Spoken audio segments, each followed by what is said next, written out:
Thank you, Terence. Good morning.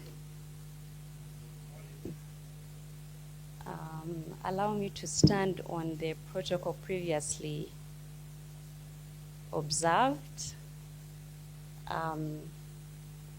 But just to add my voice to the previous speakers that have highlighted how important this occasion is in terms of the regulatory reforms that we have been pursuing for the last over 10 years mentioned. And it's a pivotal moment for us from a regulatory perspective. And I know Terence said that I should briefly highlight the requirements. I may be going off script right now. But yes, just allow me take us through what the approval requirements look like in our new licensing and approval regulations with specific reference to private equity and venture capital funds. Before I delve into the requirements, allow me to give a little bit of background on the motivation behind these regulatory reforms and developments, especially from the CMA perspective.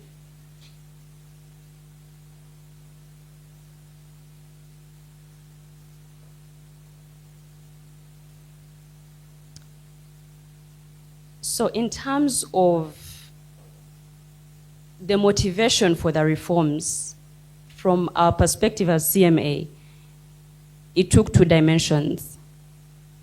There were gaps from a regulatory perspective.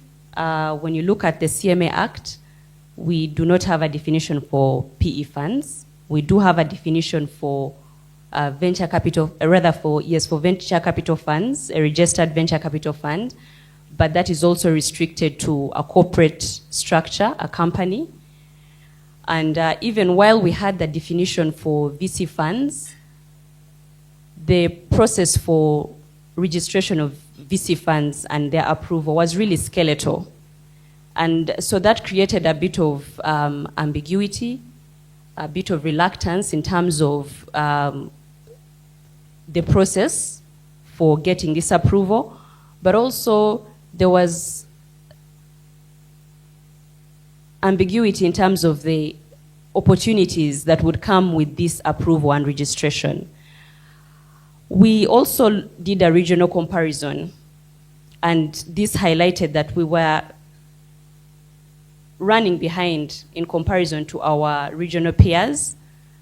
If you look at Kenya,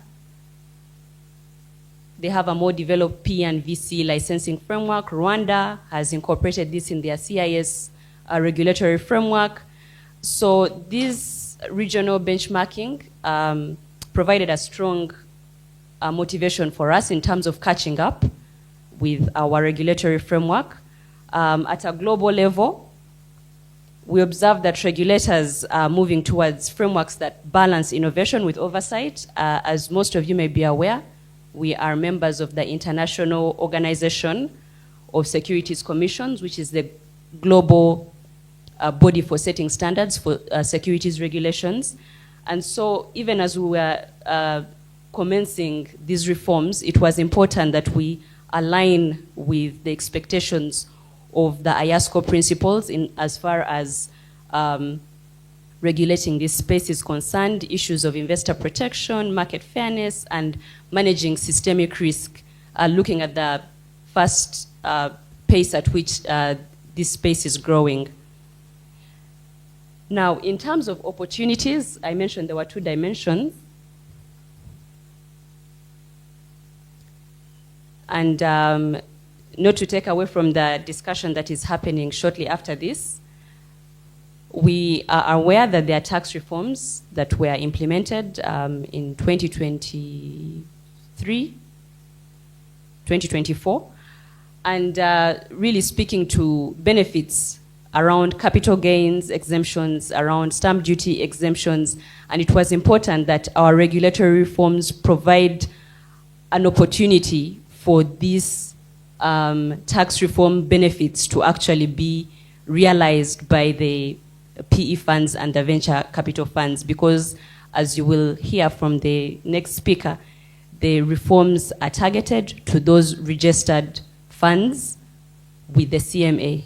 So in order to take benefit of that opportunity, we had to provide a framework that would accommodate that registration that then links to the tax reforms and the benefits that were coming with those reforms. Now, in terms of our specific approach to regulation,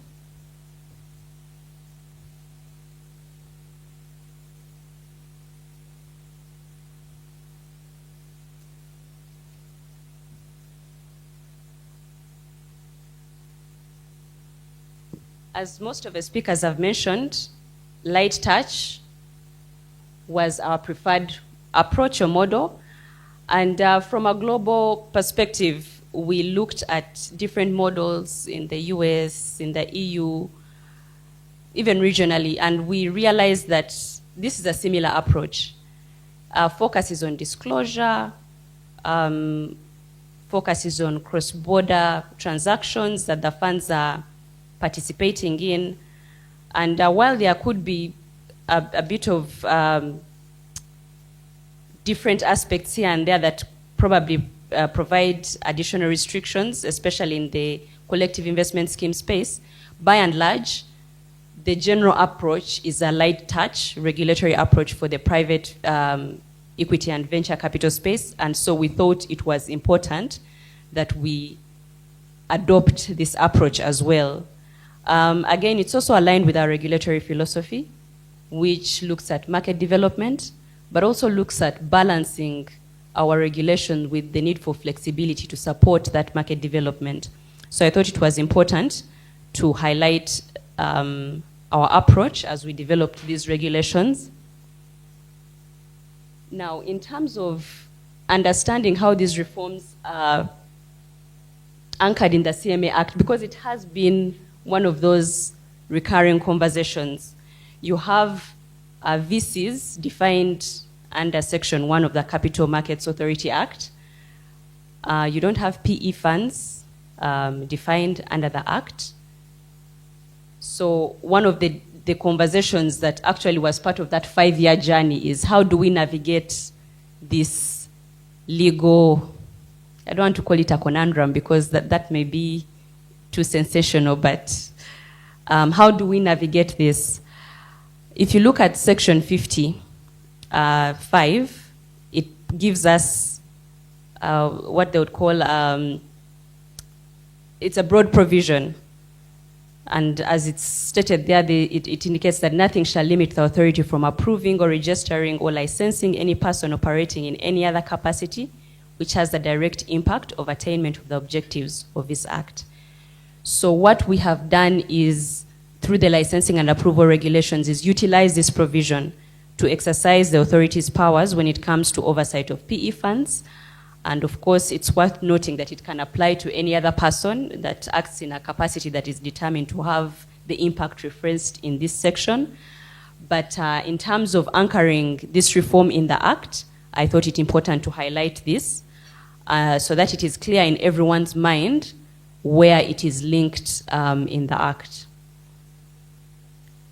Now, delving into the actual requirements, I'd like to start with eligibility.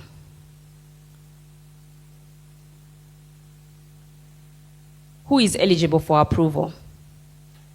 The VC fund is defined under CMA Act, so the regulations are not going to change that. I noticed the audience is 50% lawyers, so I'm sure we all understand what I'm talking about. So the VC fund definition is indicated under the Section 1 of the CMA Act, as has been highlighted there. So that would be the eligible person when it comes to applying for a license, rather for approval and registration under the new regulations.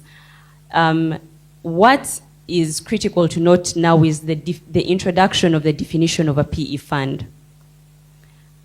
And if you look at the regulations, when you do have an opportunity, it broadens the legal structure that can apply for approval. You have a trust, you have a partnership, in addition to a company as would ordinarily apply in the VC fund environment. And this is for purposes of raising capital for investment in businesses with high growth potential through debt, quasi-debt, or equity investments. Now, just to highlight a few distinguishing factors is we have the element of risk capital that is not applicable for the PE funds, which you see in the definition of the venture capital funds under the CMA Act. You have the element of deployment of funds in Uganda, which again, from the PE fund perspective, has been left open. So those I thought would be important to highlight. And then you don't have the investment limit qualification of 80%, which is applicable in the VC fund space. How do you apply? It's a very simple process. We have two forms under the regulations. There's a Form 5 and a Form 6. Form 5 applies where the applicant does not intend to source for investment funds from the public. And rather Form 6. And then Form 5 applies where the applicant intends to, or in future, may want to source from funds from the public. And later I'll explain how that manifests. But we are mindful that the majority of funds are being privately placed. But we do anticipate that there'll be a time when funds reach a scale or structure that has systemic relevance or involves public interest. And as such, we've provided for this circumstance in the regulation because the approach for assessment for these funds will differ given their level of risk.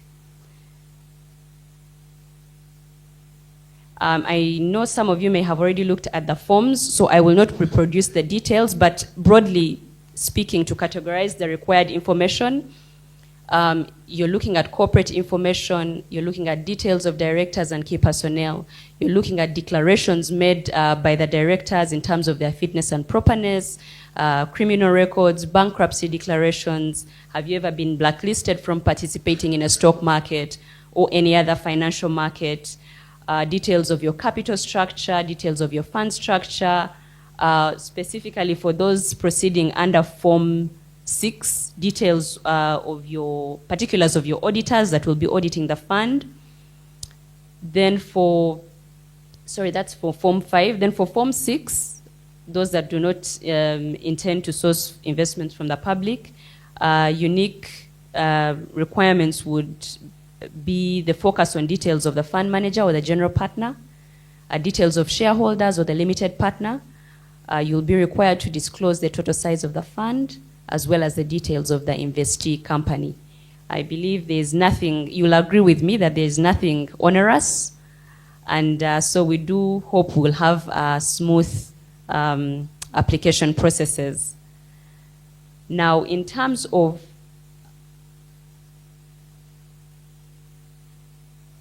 course, no regulation is complete without fees, and the fees are very, very nominal.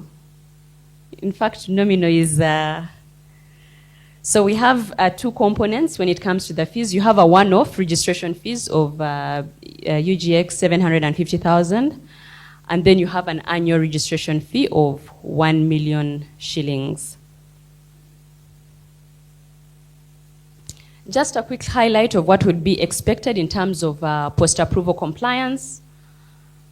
And again, you'll realize that a lot of these are not necessarily onerous.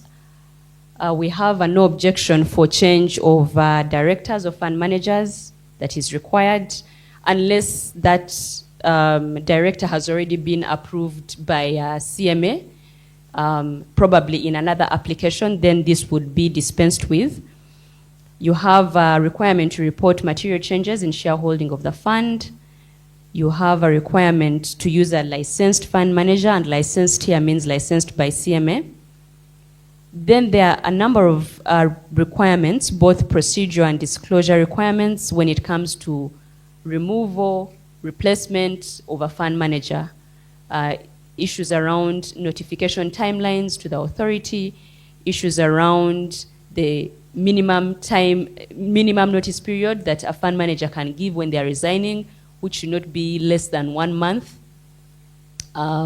Periods around, issues around the time it should take for you to replace a fund manager once they have been, either they have resigned or you have